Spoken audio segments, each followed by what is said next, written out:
Usa ka mabdos ug nagbantay sa internet cafe ang nangaangol human marasmagi sa usa ka auto nga misubay sa National Highway sa lungsod sa Minglanilla kaganihang buntag. Ang report ni Femery Dumabo. Nagkadugo kining mabdos nga gitabang sa mga Minglanilla Disaster Team. Samtang pipila ka minuto sa nakuha kining nagbantay sa internet cafe nga ginganlan og Brando. Human napasok kini sa usa ka parte sa shop. Human nga buak ang bildong bungbong sa shop tungod sa impact. Sa dihang midas kining auto pasado alas 7 ganihang buntag. Ang auto ang gimaniho sa 56 anyos nga si Wilma Villaflor, usa ka magtutudlo sa Basak, Cebu City. Matod niya nga nagdali siya nitong higayuna apan kalit lang nga nawad-an siya og kontrol sa iyang sakyanan. Nagkurog nga nangayog pasaylo si Villaflor. Nagdali manggod ko kay gikan man ko diri ba. Nagdali ko gana. Gikan ko da sa ubos dayon. Pag ang break na ako.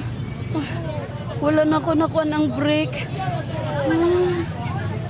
Ginoo ko.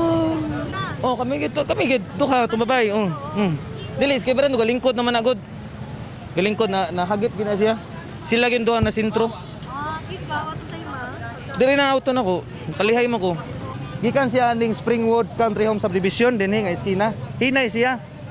So ni ana siya nga pag abot niya diri gibuhian niya iyang brake. Nya niditso og kuan dito ang sakyanan silbi na lost control man ba. Kay kuan man automatic man iyang sakyanan niya bago pa siya nga driver.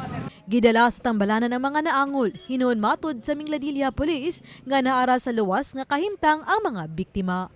Uban ni John Solon, ako si Femery Dumabok.